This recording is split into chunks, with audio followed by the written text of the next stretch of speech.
कवठी येथे जिल्हा परिषद शाळा, शहीद सुरेश पाटील सुरकर विद्यालय, ग्रामपंचायत कार्यालय तथा महिला बचत गट यांच्या वतीने संयुक्तपणे सावित्रीबाई फुले यांची 193वी जयंती थाटात साजरी करण्यात आली आहे। कवठी गावातून शालेय विद्यार्थ्यांची जनजागरण रॅली काढण्यात आली। यावेळी जय ज्योती जय क्रांतीच्या जयघोषाने गाव दुमदुमलं।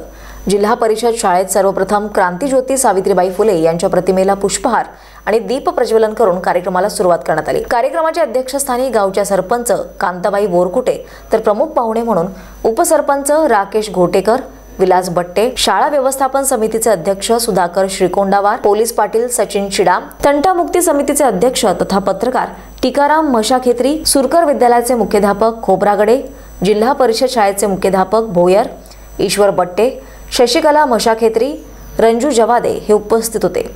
यावेळी शालेय विद्यार्थ्यांकडून आणि महिला बचत गटाच्या महिलांकडून भाषण, गीत, नृत्य सादर करण्यात आली। या कार्यक्रमाच्या यशस्वीतेसाठी सर्व शिक्षक वृंद, ग्रामपंचायत कर्मचारी, विद्यार्थी आणि बचत गटांच्या महिलांनी मोलाचं सहकार्य केलंय। टीकाराम मशाखेत्री, स्टार महाराष्ट्र न्यूज, सावली, चंद्रपूर। नवनवीन घडामोडी पाहण्यासाठी स्टार महाराष्ट्र न्यूजला सबस्क्राइब करा आणि ताज्या बातम्यांचे अपडेट मिळवण्यासाठी बेल आयकॉनला प्रेस करा आणि परिपूर्ण बातमीबरोबर रहा, इतरांपेक्षा एक पाऊल पुढे।